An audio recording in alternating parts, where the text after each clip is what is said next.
director is now under investigation over serious claims of misconduct. We tried to warn him right here on this show. And we're going to break down Comey's misdeeds. And coming up, we have new information on what is the DNC's laughable last-ditch attempt at a lawsuit against the Trump campaign, and the president's responding. Now, we're going to bring you the groundbreaking new diplomatic developments surrounding Korea. We have important economic achievements right here at home that should blow your mind. Nobody else will report them. And then later in the show, you will meet conservative writer Candace Owens. She will weigh in and join us on the left's disgraceful outrage over the public support that she got from Kanye West. All right, a lot to get into in tonight's breaking news opening monologue. All right, we start tonight. House Intel Committee Chairman Devin Nunes just revealed something that should concern every single American watching this program tonight. The FBI's investigation into whether or not the Trump campaign colluded with Russia was started without a single shred. Zero intelligence. I'm not making this up. Take a look. The counterintelligence investigation uses the tools of our intelligence services that are not supposed to be used on American citizens. So we've long wanted to know, well, what intelligence did you have that actually led to this investigation? So what we found now, after the investigators have reviewed it, is that, in fact, there was no intelligence. That's right. So the FBI began a serious investigation of an American political campaign unprompted by any intelligence at all? Wow. Now, there's more to this. Listen to what Chairman Nunes went on to tell our own Maria Bartiromo. Take a listen. We do know that longtime associates of Hillary Clinton, including Sidney Blumenthal and another person named, I think, Corey Scheer, were actively giving information to the State Department that was somehow making its way to the FBI. This is from two people within the State Department who have now publicly come out and said this I think in major news publications. We now know that there was no official intelligence that was used to start this investigation. We know that Sidney Blumenthal and others were pushing information into the State Department. So we're trying to piece all of that together. Now, this is a deadly serious charge coming from the Intel Committee chairman. And remember, it was just a few days ago that the Freedom Caucus chairman, Mark Meadows, he made a similar claim and even suggested that the Obama administration played a key and vital role in kicking off the investigation into the Trump campaign. You can't make this up. Take a listen. But we now see that the State Department, and it appears that the White House at the very highest levels, including the president himself, were involved in this whole narrative of investigating Donald Trump. The messages, the text messages that I've had the privilege of reviewing, and some of the other correlating information would strongly suggest that there was not only information given to the White House, but indeed that they were involved in directing some of the actions of the Department of Justice and FBI in the fall of 2016. That's troubling. When you see one president allowing their DOJ to get involved in a political campaign. So do you still think the Obama White House would never tamper with a politically charged investigation? Think again tonight. And according to a completely underreported part of the recently released Inspector General's report about firing Andrew McCabe, quote, listen to this. McCabe said a high-ranking Obama Justice Department official expressed concerns about FBI agents taking overt steps in the Clinton Foundation investigation during the presidential campaign. Now, listen to what they say. Quote, McCabe told us that the conversation was very dramatic and that he never had a similar confrontation like that call with a high-level department official in his entire FBI career. We got to think about this. Now, remember, this was all happening while Andrew McCabe's boss, James Comey, Mr. Book Tour, was giving Hillary Clinton the white glove treatment during the criminal investigation. We know she broke laws, committed felonies as it relates to the private email server. Now, these two fired career bureaucrats are likely now headed towards a major collision course. This is going to be interesting. You have Andrew McCabe in deep legal trouble over his lack of candor, lying under oath, while serving as the deputy FBI director, number 2, and McCabe is probably going to have to cut some deal. And this may involve turning on that other guy, James Comey. Now, McCabe should have plenty to say. Now, for example, remember when Comey agreed to call the investigation a, quote, matter at the request of then Attorney General Loretta Lynch? And we can't forget James Comey looked the other way while Clinton obstructed justice by deleting 33,000 subpoenaed emails, acid washing with bleach pit, destroying cell phones and devices with a hammer. By the way, try that at home. Good luck. And maybe most damaging of all, it was the exoneration before investigation. Comey and his team cleared Clinton of all charges months before they actually did the interview of her and 17 other key witnesses. Now, ironically, the initial crime Clinton may have committed and should have been charged with, look at this right up on your screen. Our own Greg Jarrett and others have identified this, 18 U.S.C. 793, mishandling of classified information, is now the very same charge that James Comey is now himself being investigated over. He's hoping he has a James Comey in his life after he, of course, leaked those memos dealing with his meetings with President Trump. Those were not allowed to be leaked. Classified information were in some of them. Now, this weekend, the president tweeted, quote, James Comey's memos are classified. I did not declassify them. They belong to our government. Therefore, he broke the law. And additionally, he totally made up many of the things he said that I said, and he's already a proven liar and a leaker. Where are memos on Clinton, Lynch, and others? Now, according to the Office of Inspector General, Comey is now being probed over whether or not he acted unethically when he leaked those potentially classified memos to his friend. That guy is a Columbia professor. His name is Daniel Richman. And of course, we now know that Richman went on to leak these memos to the press, putting the wheels in motion for the appointment of Robert Mueller as special counsel. Now, gets very interesting. Congressman Jim Jordan, he's shining a light on this unusual relationship between Daniel Richman and the FBI. I had not known this before. Watch this. The Oversight Committee and the Judiciary Committee interviewed Jim Rubicki. And during that deposition, it was brought out that Daniel Richman, the guy who information was leaked through to the New York Times, had this special status called Special Government Employee Status, where he could sort of come and go in the FBI, which may not mean much, but it seems kind of interesting. The guy that Comey leaks through is a good friend who had this sort of unfettered access into the FBI. Pretty amazing. And Congressman Jordan also detailed possible deep state collusion between the media and some of the highest ranking officials in the government over the salacious, anti-Trump, untrue, unverified, Clinton bought and paid for phony Russian dossier. Let's take a look at this. Clapper, I think, is the one who probably went out and leaked it right after that. You mean the press was working on it, CNN, the dossier? They had it. So if you have the cover of, we briefed the president-elect, then they can report it. Gives it weight, and that's exactly what happened. My guess is, I don't know this for sure, but Clapper's the one who orchestrated this. He's the one who told Comey, you go in, you talk to the president. You're the one staying on. You brief him on the dossier, the salacious, unverified dossier.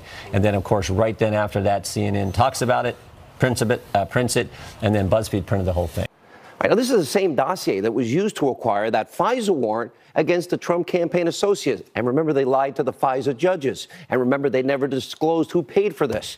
Now, make no mistake, this was campaign opposition research, bought and paid for by Clinton, her campaign, funneled through that law firm, Perkins Coie, put together by a foreign agent based on Russian and Russian government lies, and used as evidence to get a warrant during a political campaign against an opposition party, all the while Comey and his cohorts, they never disclosed the true nature of this document, and they lied to the FISA court judge.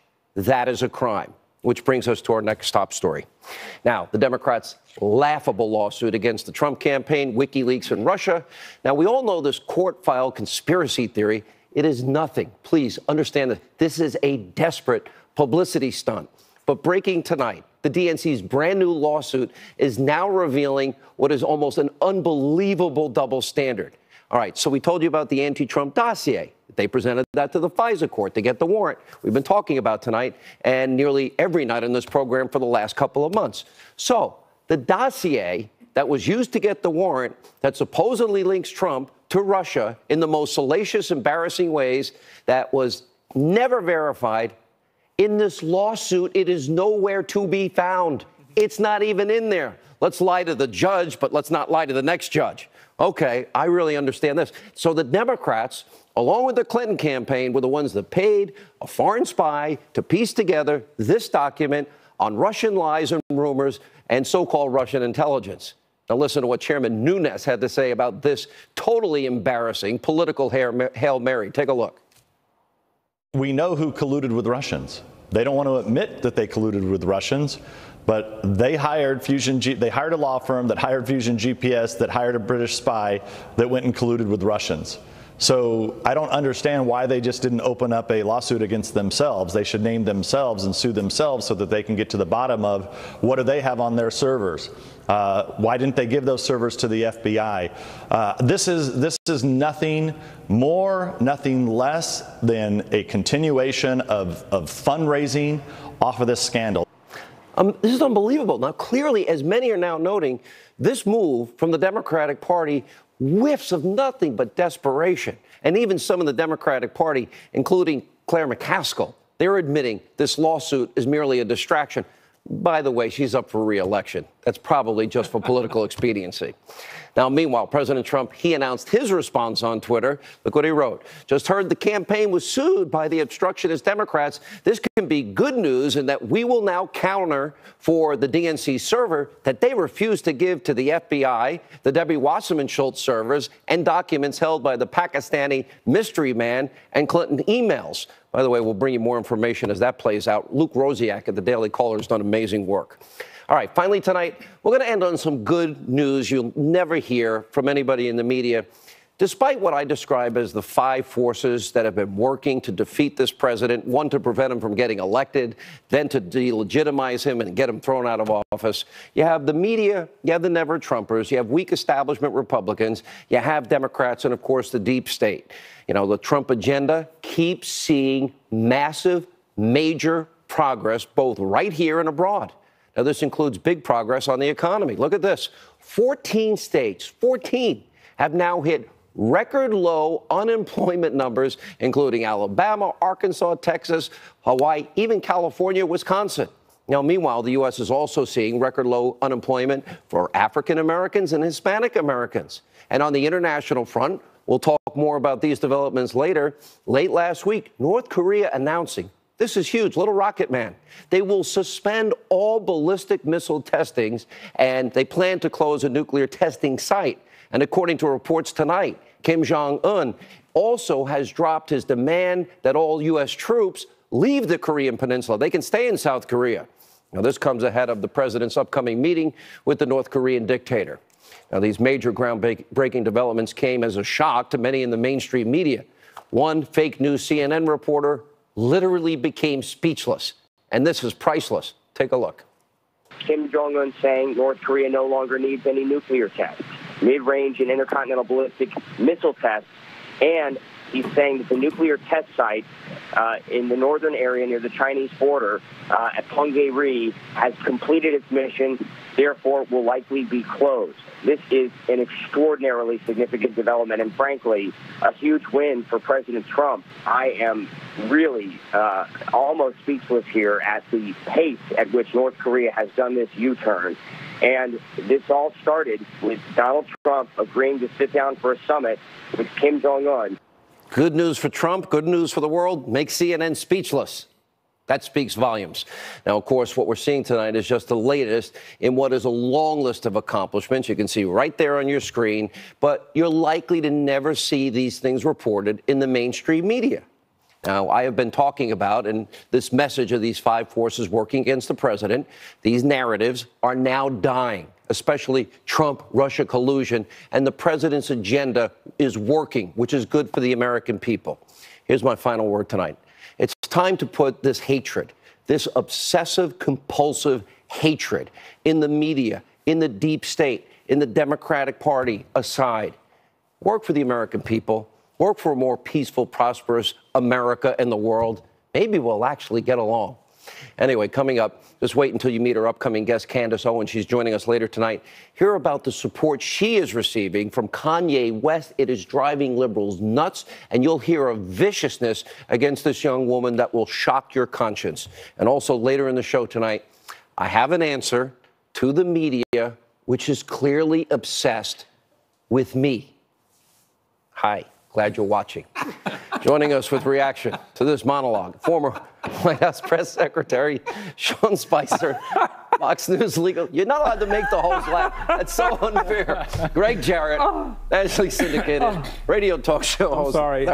By the way, it's so great to see. This is what happens when you invite me in studio. I know. Never do that. By the way, walking over here, Officer Boning, B-O-N-I-N-G, said to say hello to you. I said to him, thank you for your service. He said, you the guy on Hannity? I said, yeah. He goes, I'm going over there right now. He goes, tell him I said hi. We should have brought him in. Officer Boning. Well, much love, officers. Thank you for protecting and serving. Thank you, sir, for what you do every day. We appreciate it. So, go ahead. Jim Jordan and I were talking this morning about the fact that all these interviews that Comey's done, to my knowledge, Sean, no one's ever said, you found that Hillary lacked the intent to violate the Espionage Act. Where in that particular section does it say intent is required? I haven't heard anybody ask that question. Right. George Clintonopoulos didn't ask it. Jake Tapper didn't. Oh, George Clintonopoulos? Oops, my bad. Stephanopoulos. What did I say? What did I say? He didn't ask it. That's why you're successful. This thing is done, Sean. The end game is it is done. There's enough shade on it thrown by people like you, by people like Greg, by Jonathan Turley, by people but it's taken a year of only a few of us. It's done. Not a lot of us. I agree. How ironic is it? And I almost remember the first day we put up 18 USC 793. I remember when you did that. And now we have look at all of the criminal referrals last week. McCabe, Lynch, Strzok, Page, Comey, Hillary, and the list goes on. Right. I mean, the great irony here is that Comey appears to have done what he cleared Hillary Clinton for. And by the way, 793, people don't understand. You know, Comey didn't understand the law, which tells me he's not much of a lawyer. 793 was amended by Congress to remove the intent requirement. Comey didn't understand that. It's simply gross negligence. And extremely careless is a synonymous term. So Hillary Clinton clearly violated the law. And if Comey took with him out of the FBI building 4 of 7 documents that are classified, by the way, he committed a crime. We know he did it. Yes, but we don't know what parts were redacted. So that's the big question. So if it was redacted, that would help him. Yes, but something tips me off here. The FBI went to the offices of Daniel Richman, whom Comey leaked the memos to, to seize material and contain the leak. So that tells me that the FBI is of the opinion that he leaked classified information. Remember, it's the content, not the markings, that dictate classification. Let me go to Sean. The president has basically not had a single free day without this hanging over his head. And still the accomplishments are massive. Right. You know, who would have ever thought little Rocket Man is now willing to capitulate? China, we're going to have a trade war. China gave in on everything. 14 states, the lowest unemployment level ever. African Americans, Hispanic Americans, lowest unemployment records in history. And never does anybody in the media talk about it. You were there. Bring us inside how difficult it is to compartmentalize all of this. Well, it's not easy. I mean, you know, the truth is that anytime you were on a roll of sorts, you could almost count down to sort of one of these salacious palace intrigue stories or something that would take us off message. But the reality is that I tell people this now that I travel around the country. Take away the smoke and the tweets and everything else and focus on the accomplishments for a minute. Whether it's foreign policy or domestic policy, whether it's how many people are going to work, how we're doing in terms of trade, all of those metrics that people judge it by. And at the end of the day, I think it's a rounding success. And that's what I think, to your point, you don't hear enough about. People want to talk about what could have happened, what might happen, speculate a lot. But when we actually get down to talking about what is happening, what has changed, I think the president has been extremely effective at following through on exactly what he said he was going to do as a candidate. And the proof is in the pudding now. Yeah. So, you know, you talk about North Korea, and the reaction is the reaction is all over. I mean, how many people thought they mocked Trump and said, oh, he's calling him names and he's doing this, and now we've got a summit and the potential denuclearization of that continent, which is historic. Of the entire peninsula. They gave President Obama right, they gave President Obama an award 8 months into office, and this is what actual results look like, though. You know, winning. Yeah, exactly. Hashtag winning. You guys are both lawyers. Are you tired? How much trouble are all these deep state actors in? Some of them are in serious trouble. The big target, of course, is Donald Trump. And in my opinion, he's not in any trouble. I think the end game will be that James Comey will be in trouble. I think the Mueller report will come back with no collusion. I think but how they write it's going to be interesting. They might write it. It'll be interesting. It doesn't matter. In the unlikely event, Sean, that the Democrats take control of the House and they try to impeach President Trump, I think there'll be 20 or 30 Democrats that realize it's so stupid, we're not going to do that. This is trivial. The next time a Democrat gets in, they'll do that to us. And in the unlikely event that I'm wrong, it goes to the Senate. In the history of this country, a senator has never voted throw out of office a president of his own party. Never. Much trouble. So he's home free. I think they're in a lot of trouble. Sean, and for example, today or yesterday, when we learned what Devin Nunes had discovered, not only was there no probable cause evidence for a criminal investigation of Trump, Comey had tried to be clever to conduct a counterintelligence probe. Well, you have to have intelligence for that, but of course it's always secret. Devin Nunes has uncovered the secret and discovered there wasn't any evidence to justify that. Let me give Sean the last word tonight. Sean. I was going to say, I mean, Larry's right. If they've got to be careful what they do. This DNC lawsuit is another fake, phony attempt to raise money. They are setting an awful bad precedent that's going to come back to bite them. Right. All right, guys. Good to see you in studio. Good to see you. Thank you, my friend. All right. And to that officer, thank you. All right. A busy news night. Trace Gallagher updates us on the health of George H.W. Bush. He's been hospitalized, a horrific incident in Toronto, and much more. Straight ahead.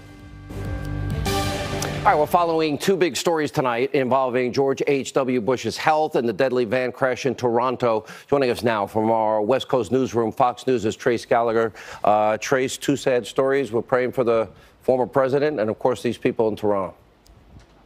Yeah, we are indeed, Sean. The former president was admitted to Houston Methodist Hospital yesterday morning, just hours after former First Lady Barbara Bush was laid to rest. The 93-year-old Bush is suffering a blood infection, but a family spokesman says tonight that Mr. Bush is, quote, responding to treatments and appears to be recovering. This is the fifth time in the last 6 years the elder Bush has been hospitalized, including a year ago this month where he spent 2 weeks in the hospital for pneumonia. On Friday, during the public viewing of Barbara Bush's casket, the 41st president greeted some 2,500 people who came to pay their respects. Meantime, in Toronto, witnesses say a van traveling at 30 to 35 miles per hour on the walkways of Yonge Street, one of the busiest avenues in the city, appeared to be swerving back and forth, trying to kill as many people as possible. And tonight, the death toll has been raised to 10, with 15 others injured, some of them critically. Toronto police say the attack was deliberate, but are not yet calling it terrorism. And they have identified the suspect as 25-year-old Alec Manassian, who lives 15 miles outside of Toronto. Manassian was arrested after appearing to wave a weapon at police. Still no word on motive, but the killing certainly follows a recent pattern of attacks around the world that involved rented vans, including the attack on bike riders last Halloween in Lower Manhattan, the 2016 attack on the London Bridge, and 2017 van attack on Las Ramblas shopping center in Barcelona. ISIS has called on followers to steal or rent vans and use them to attack civilians. All right, Trace, in our West Coast Bureau tonight, thank you. And joining us with more reaction to my opening monologue from the Hill, Joe Concha, Fox News national security analyst, former deputy assistant to the president, Dr. Sebastian Gorka. Dr. Gorka, the Justice Department now investigating Comey. Criminal referrals on every top figure. Lynch, on Hillary herself, on Comey, on McCabe, on Strzok, on Page. Then the IG referral, criminal referral, as it relates to McCabe. All that we have talked about is now happening. Everything the media has talked about has been wrong. Yes, absolutely. For the last 14 months. Let's just tie it all together. The jigsaw puzzle must be made into a full picture. We now know Andy McCarthy's hypothesis is absolutely sound. The work of Sarah Carter, John Solomon, our own Fox, Catherine Herridge. It is clear the Obama administration wanted Hillary to win. She was protected by the highest echelons of the DOJ and the FBI. Why? Because her felonious use of a private server to send classified information on implicated the president himself. We know President Obama, under a pseudonym, contacted her and sent sensitive information on that private homebrew server, which meant if she was prosecuted, guess who has to be prosecuted as well? President Obama. That is why they perverted the course of justice, and everything should be renamed, not FISA-gate, not surveillance gate. It must be renamed tonight, Sean, Obamagate.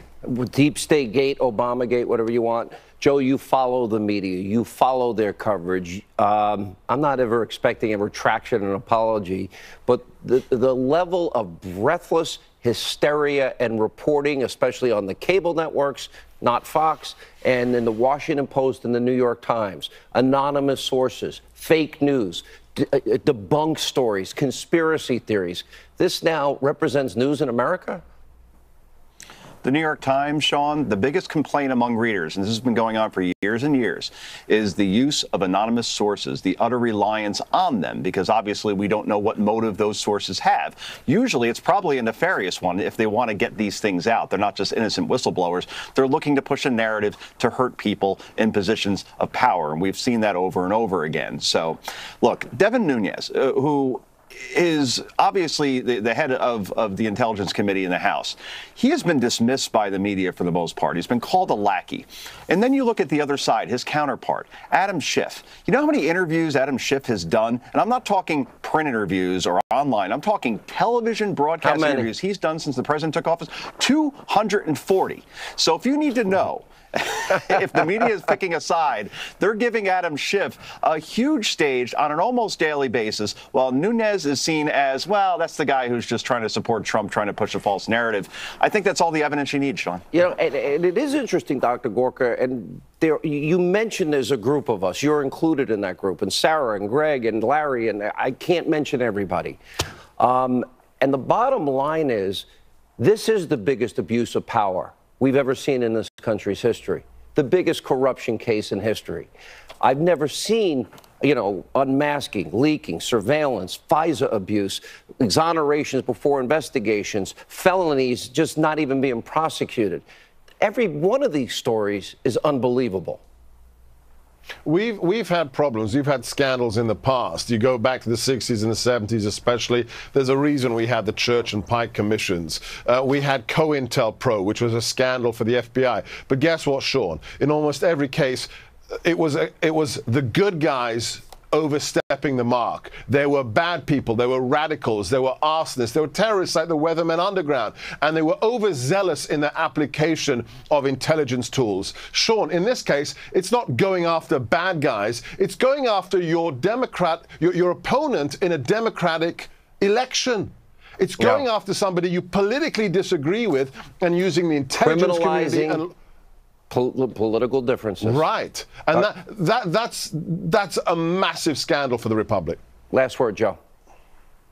Well, we talk about the bias of omission a lot, Sean. That's the worst kind of bias you could have. And you talked before about not covering some of the more positive aspects of what this administration is accomplishing. And look, I'm not going to put that out there as some sort of cheerleader. I look at Pew Research right after the election, and here's what they said, the top 3 issues that voters voted on. 84% said the economy and jobs, 80% terrorism, ISIS in this case, obviously, 75% foreign policy. So we look at those 3 issues. And foreign policy, obviously, we have to look at North Korea in those regards. The president is doing quite well on the issues that matter most to people, yet those are the issues that get the least reporting by our media because we're looking too much at Russia and Stormy Daniels and things that people don't care about as much as our media in the bubble thinks they do. All right, guys, thank you both for being with us. When we come back, huge news about how the president's peace through strength approach with little Rocket Man is working. That, and wait till you meet another guest tonight.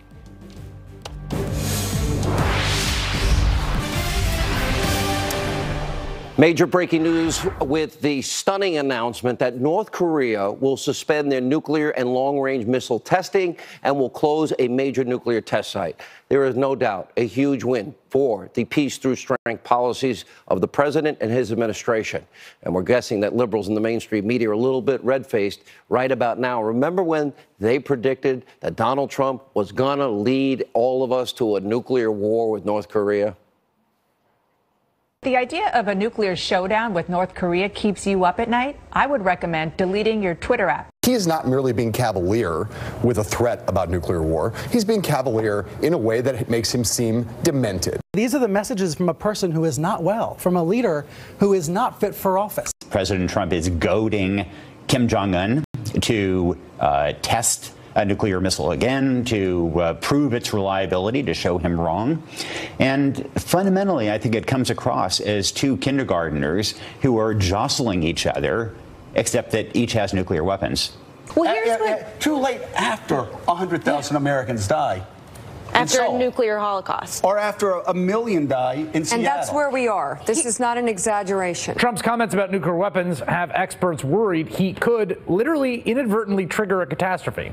Media geniuses. Now, yesterday, President Trump responded to all these naysayers. He tweeted out, quote, "Funny how all the pundits that couldn't come close to making a deal on North Korea are now all over the place telling me how to make a deal." Now, today, Defense Secretary Mattis had this to say about the potential summit between the president and Kim Jong-un, which is slated for late May or early June. Take a look. Now, I think there's a lot of reasons for optimism that the negotiations will be fruitful, and we'll see. Here with reaction, retired CIA senior intelligence officer and Sonoran Policy Group Vice President Daniel Hoffman. We haven't had you in studio. It's an honor to see you. Thank you. Good to be here. Thank you. 30 years serving the country? Yeah, went by like the blink of an eye, though, honestly. I miss it these days, especially. All over the world. Yeah, all over and you're an expert in Russia. You've been lived in Pakistan. And Iraq as well, yes. Unbelievable. I cannot, unless Donald Trump backed up cargo planes full of $150 billion in cash or tried to bribe Kim Jong-un like Kim Jong-il was bribed, his father, liberals will never like him. Oh, don't make them mad. They're going to hate us. But strength works every time.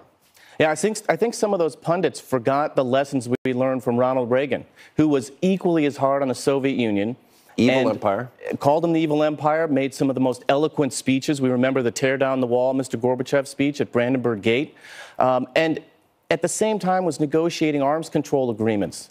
And it was that determination that he had and his ability to show our strength, which led to the potential for some negotiations. I think we're seeing the same strategy right now play out quite well. You know, it is amazing because nobody saw it coming. And why do you think the reversal, the economic sanctions, had that big an impact? I mean, look at Kim Jong-un's desire just to get into the Olympics last minute.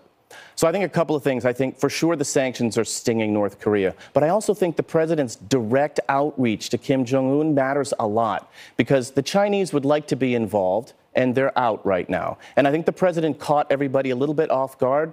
He also mounted this incredible, extraordinary, tactical, diplomatic initiative, completely shielded from the public view, avoiding any collateral damage that public scrutiny might have caused until the time was right for all of us to know what Mike Pompeo was really doing over Easter weekend. I've always liked Mike Pompeo. Mike, he was #1 at West Point.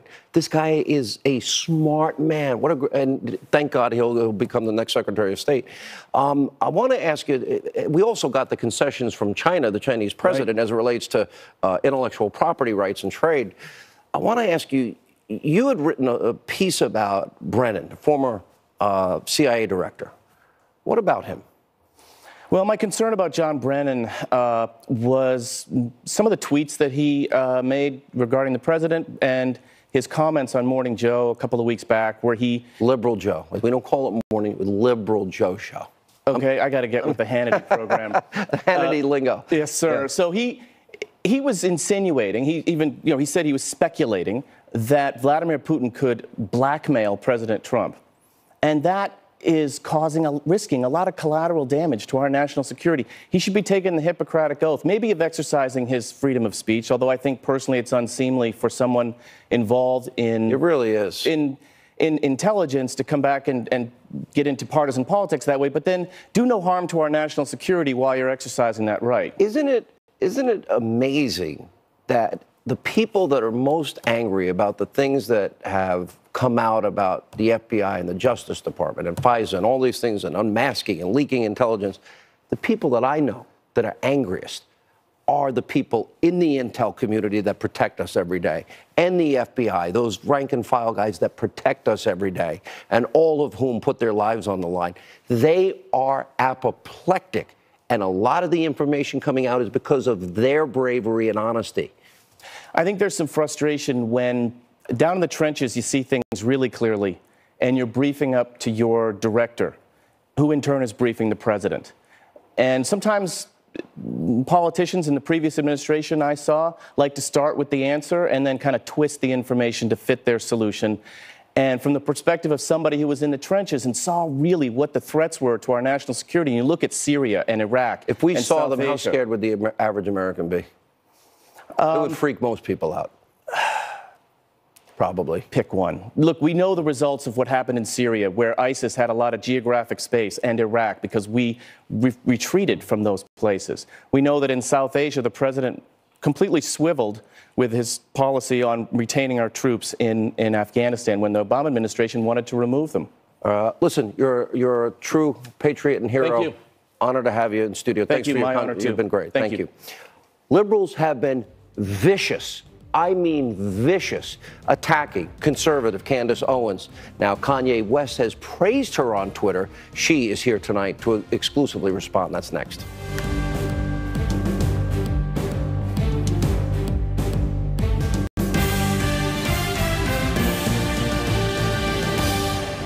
All right, the left's attempt to shut down and just demonize conservatives in this country is ramping up again. This time, they're attacking African-American conservative commentator Candace Owens for taking on Black Lives Matter protesters during an event at UCLA. Take a look. What is happening right now in the black community, you're going to hear it in this room first. There is an ideological civil war happening. Black people that are focused on their past and shouting about slavery, and black people that are focused on their futures. Victim mentality is not cool. I don't know why people like being oppressed. It's the weirdest thing I've ever heard. I love oppression. We're oppressed. 400 years of slavery, Jim Crow, which, by the way, none of you guys lived through. Your grandparents did, and it's embarrassing that you utilize their history. You utilize their history, and you come in here with more emotion than they ever had when they were living through it. More emotion than they ever had when they were living through it. It's embarrassing. You're not living through anything right now. You're overly privileged Americans. And on Saturday, Kanye West praised Owens on Twitter, and he wrote this, quote, "I love the way Candace Owens thinks, but not everyone of Owens is a fan with compliments and support Kanye West support."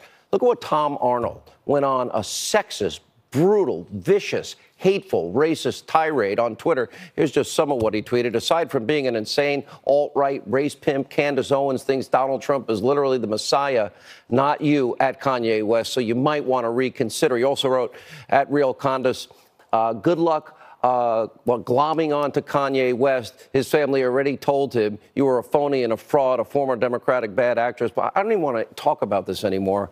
Candace now joins us here. You are a total star. I watched that tape. I am so impressed and so happy for you that you have this gift.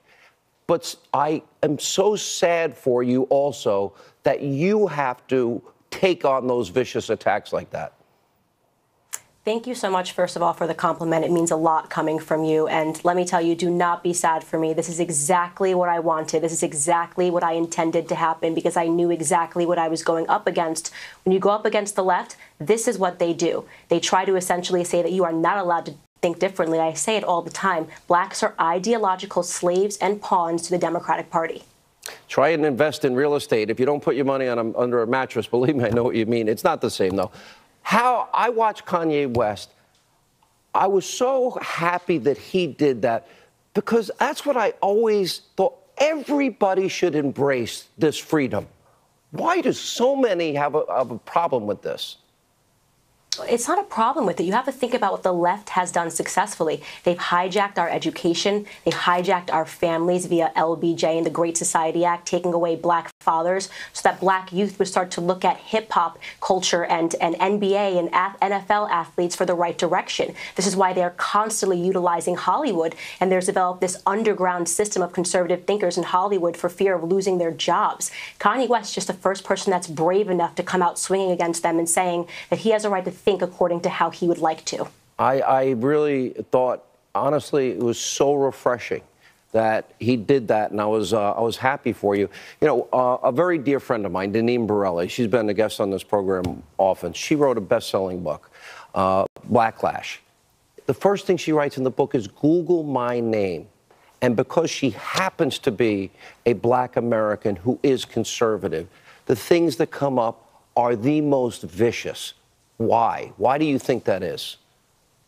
Well, I think that the reason is because politics is downstream from culture. And if they lose the culture war, they lose absolutely everything they have. They cannot afford to have black people thinking differently. If we move the black vote even 5%, the Democratic Party is absolutely finished. So it's essentially a house of cards that they've been building. When you get black icons like Kanye West, you get...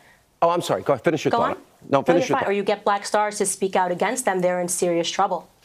Look at under President Trump, black and Hispanic unemployment is at the lowest level it's ever been at.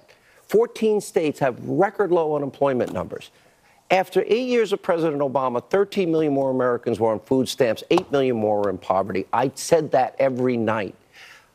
Do you think this is going to change? Because the Democrats, every year, every election year, they play the race card. Republicans don't want to count you in the census, the James Byrd ad, and so on and so forth. Do you think this changes? Is there a cultural shift based on results coming? 100% there's going to be a cultural shift. And you mentioned the Black Caucus, which stood for more food stamps when Obama announced it, but sat when Trump announced black unemployment. That is disgusting, okay? And that is because they work for leftists. It has been infected. It is a swamp. And I'm telling you right now, we are on the brink of an ideological revolution, and the black community is going to start waking up. And I'm so happy that I get to play a part in this. I got to tell you, I admire you so much. You are a force of light and a star, and I am going to really enjoy watching your career trajectory just soar. And I wish you all God's grace and success in the future. Thank you so much for being with us. And thank you, Kanye, for what he did for you, too. Thank you so much. When we come back, the media, they can't stop talking about me. All about me. Number one, oh, my, me, my. We'll play the video.